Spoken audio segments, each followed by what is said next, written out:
బహుళైచ్ఛిక ప్రశ్నల లక్షణం: విద్యార్థి విషయాలను జ్ఞప్తికి తెచ్చుకున్నాడో లేదో పరీక్షించడం. 2. విద్యార్థి కౌశలం పరీక్షించడం. 3. విద్యార్థి అవగాహన చేసుకున్నాడో లేదో పరీక్షించడం. 4. విద్యార్థి చెప్పే నైపుణ్యం పరీక్షించడం. బహుళైచ్ఛిక ప్రశ్నల యొక్క లక్షణం: విద్యార్థి విషయాలను జ్ఞప్తికి తెచ్చుకున్నాడో లేదో పరీక్షించడం. నెక్స్ట్, విద్యార్థుల అభ్యసనలో సామర్థ్యాలను, బలహీనతలను కనుక్కోవడానికి ఉపాధ్యాయుడు ఉపయోగించేది: సాధన నికష, యూనిట్ నికష, లోప నిర్ధారణ నికష, సహజ సామర్థ్య నికష. విద్యార్థుల అభ్యసనలో సామర్థ్యాలు, బలహీనతలు కనుక్కోవడానికి అన్నాడు కదా. సో లోప నిర్ధారణ నికష. మన రాష్ట్ర నూతన మూల్యాంకన విధానము: రిటెషన్, డిటెషన్, ప్రమోషన్, నాన్ డిటెషన్. మన రాష్ట్ర నూతన మూల్యాంకన విధానం నాన్ డిటెక్షన్ విధానం. ఈ మధ్యనే దాన్ని తీసేశారు. 3rd క్లాసు 5th క్లాస్కి ఎగ్జామ్స్ అని చెప్పున్నారు ఒక 3 డేస్ బ్యాక్.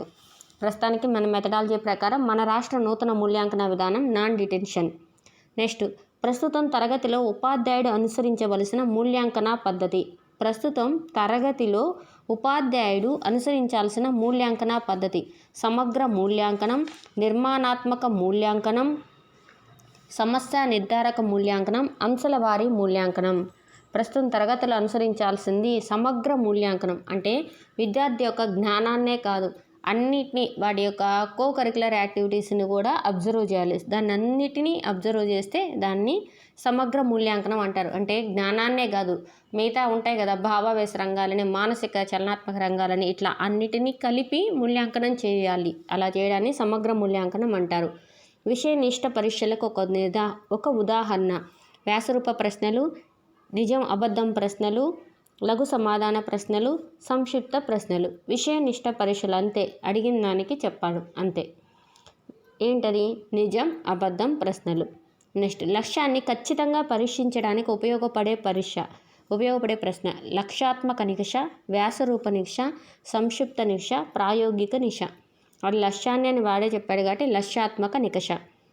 నిర్మాణాత్మక మదింపులో లఘు పరీక్షకు కేటాయించే మార్కులు: 10, 20, 15, 50. నిర్మాణాత్మక మదింపులో లఘు పరీక్షకు కేటాయించే మార్కులు 20, భార శాతం వచ్చి 40%. నిర్మాణాత్మక మదింపుకు పెట్టే ఎగ్జామ్కి మనం లఘు పరీక్షకు అయితే 20, మిగతా ఇంకా ఉన్నాయి. పిల్లల ప్రతిస్పందనలకి 10 మార్కులు, రాత అంశాలకు 10 మార్కులు, ప్రాజెక్టుకు 10 మార్కులు, లఘు పరీక్షకు 20, మొత్తం 50 మార్కులకి నిర్మాణాత్మక మదింపు, ఫార్మేటివ్ అసెస్మెంట్ ఉంటుందన్నమాట.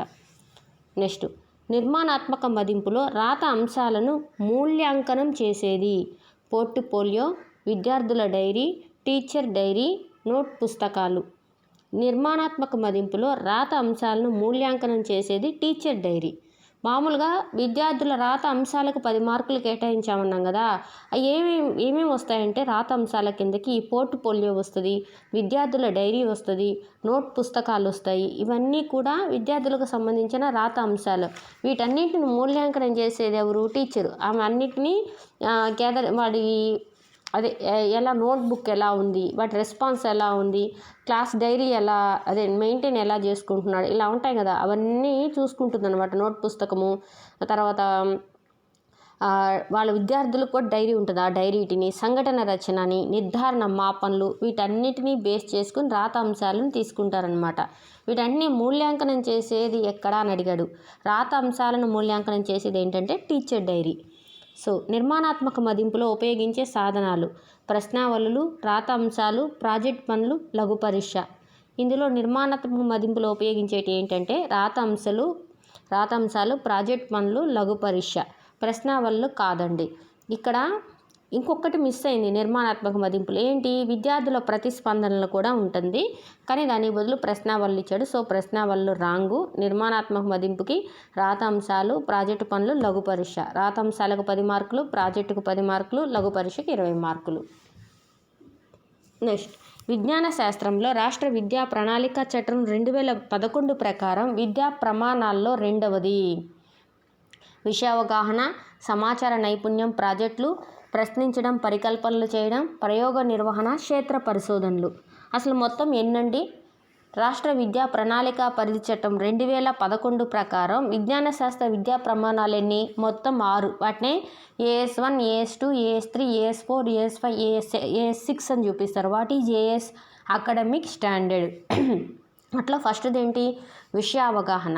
2 ప్రశ్నించడం, పరికల్పనలు చేయడం. 3 ప్రయోగ నిర్వహణ, క్షేత్ర పరిశోధనలు. 4 సమాచార నైపుణ్యం, ప్రాజెక్టులు. 5 బొమ్మలు గీయడం, నమూనాలు తయారు చేయడం. 6 సౌందర్య స్పృహ, ప్రశంస, జీవ వైవిధ్యాల పట్ల సున్నితత్వము, నిత్య జీవితంలో అన్వయము. ఇవన్నీ కూడా విజ్ఞాన శాస్త్ర విద్యా ప్రమాణాల కింద వస్తుంది. ఇక్కడ అడిగింది ఏంటి? విజ్ఞాన శాస్త్ర విద్యా ప్రమాణాల్లో 2వది ఏంటి? ప్రశ్నించడము, పరికల్పన చేయడం అనేది 2వది. విషయావగాహన 3వది. విషయావగాహన 1ది. ప్రశ్నించడం, పరికల్పన చేయడం 2వది. ప్రయోగ నిర్వహణ, క్షేత్ర పరిశోధన అనేది ఎన్నోది? 3వది. సమాచార నైపుణ్యం, ప్రాజెక్టులు అనేది 4వది. చూడండి.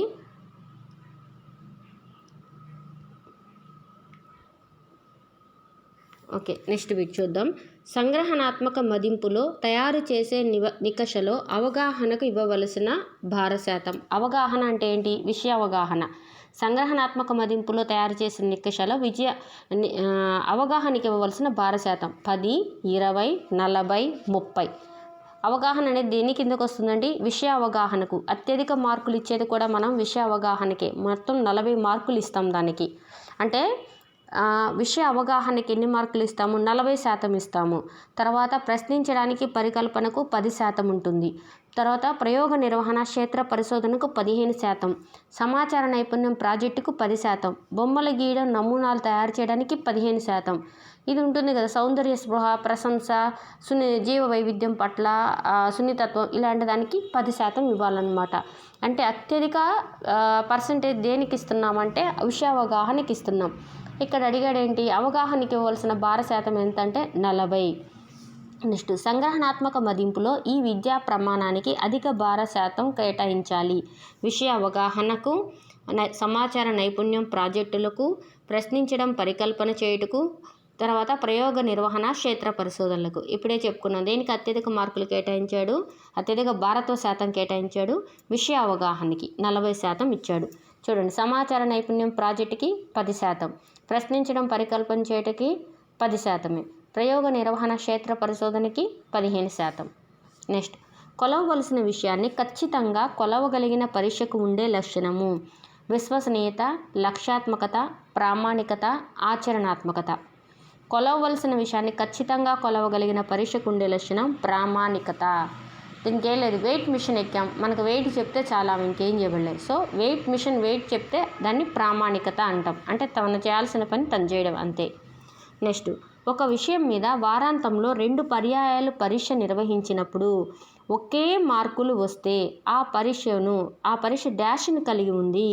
విశ్వసనీయత, ప్రామాణికత, లక్ష్యాత్మకత, ఆచరణాత్మకత. ఇక్కడ ఏం చెప్పాడంటే వారాంతంలో 2 పర్యాయాలు పరీక్ష నిర్వహిస్తే ఒకే మార్కులు వచ్చాయంట. ఒకే మార్కులు వచ్చాయి అంటే అర్థం ఏంటంటే, సపోజ్ ఒక క్లాస్ అయిపోయింది, ఒక వారం తర్వాత పిల్లాడికి ఒక ఎగ్జామ్ పెట్టాము, ఒక 2 అవర్స్ గ్యాప్తో ఒక ఎగ్జామ్ పెట్టాము ఆ లెసన్ మీద. ఎలా పెట్టినా వాడికి లెసన్ మీద, కాన్సెప్ట్ మీద బాగా ఐడియా ఉందనుకోండి, ఎగ్జామ్ బాగా రాస్తాడు, సేమ్ మార్క్స్ తెచ్చుకుంటాడు. అలా ఉంటే దాన్ని విశ్వసనీయత అంటారు. ఓకేనా? విశ్వసనీయత. మళ్ళీ ఆ పిల్లాడు రాశాడు ఎగ్జామ్, ఆ పిల్లాడు రాసిన ఎగ్జామ్ని ఒకసారి ఒక టీచర్ రుద్దాడు, ఇంకోసారి ఇంకో టీచర్ రుద్దాడు, ఎవడు కరెక్ట్ చేసినా సేమ్ మార్కులు వచ్చాయనుకోండి, అప్పుడు ఆ ఎగ్జామ్కి ఏమున్నట్టంటే లక్ష్యాత్మకత ఉన్నట్టు, ఆ ఎగ్జామ్కి లక్ష్యాత్మకత ఉంది అన్నట్టు. ఇక్కడ ఏమడిగాడు? ఆ పరీక్ష డాష్ని కలిగి ఉందంటే విశ్వసనీయతను కలిగి ఉంది. అంటే ఎన్నిసార్లు ఆ పిల్లాడు పరీక్ష రాసినా ఒకే మార్కులు వస్తే విశ్వసనీయత కలిగి ఉంది. నెక్స్ట్, స్వేచ్ఛాయుత సమాధానాలను కోరే ప్రశ్నలకు ఉదాహరణ. పూరక ప్రశ్నలు, సరైన సమాధానాలను ఎన్నుకునే ప్రశ్నలు, విషయనిష్ట, పరిమిత జవాబుల ప్రశ్నలు. స్వేచ్ఛాయుత సమాధానాలను కోరే ప్రశ్నలకు ఉదాహరణ పరిమిత జవాబు ప్రశ్నలు. నెక్స్ట్, ఒక విద్యార్థి రాసిన సమాధాన పత్రాన్ని 4 ఉపాధ్యాయులు దిద్దినప్పటికీ ఆ విద్యార్థికి 50 మార్కులే వచ్చాయి అంటే ఆ ప్రశ్న పత్రానికి ఉన్న లక్షణము. ఇందాడే అనుకున్నాం, ఇది సప్రమాణత, లక్ష్యాత్మకత, ఆచరణాత్మకత, విశ్వసనీయత. సో ఆన్సర్ వచ్చి లక్ష్యాత్మకత.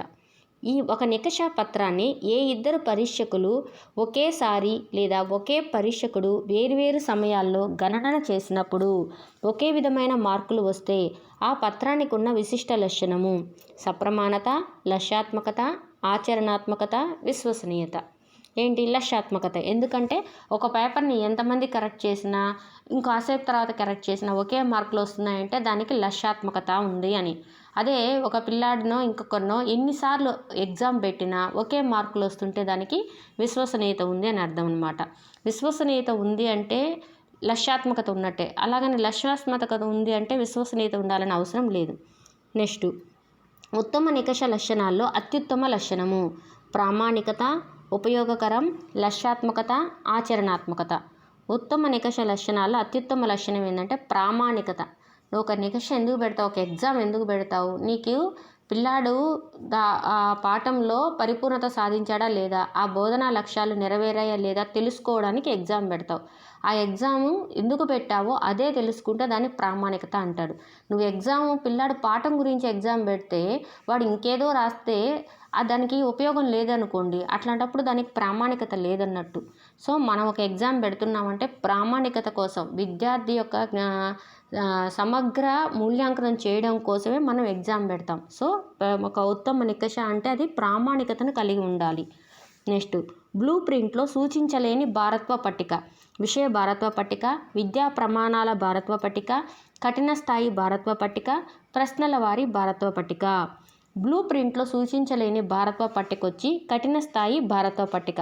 కానీ దీన్ని ఇంకొక దాంట్లో చూపిస్తారు. ఏంది? పరీక్షా పత్ర రూపకల్పనలో పరీక్షా పత్రం తయారు చేస్తాం కదా, అందులో మాత్రము కఠినత్వ స్థాయి భారత్వ పట్టికను కూడా తీసుకుంటాడు, కానీ బ్లూ ప్రింట్కు మాత్రం తీసుకోడు. నెక్స్ట్,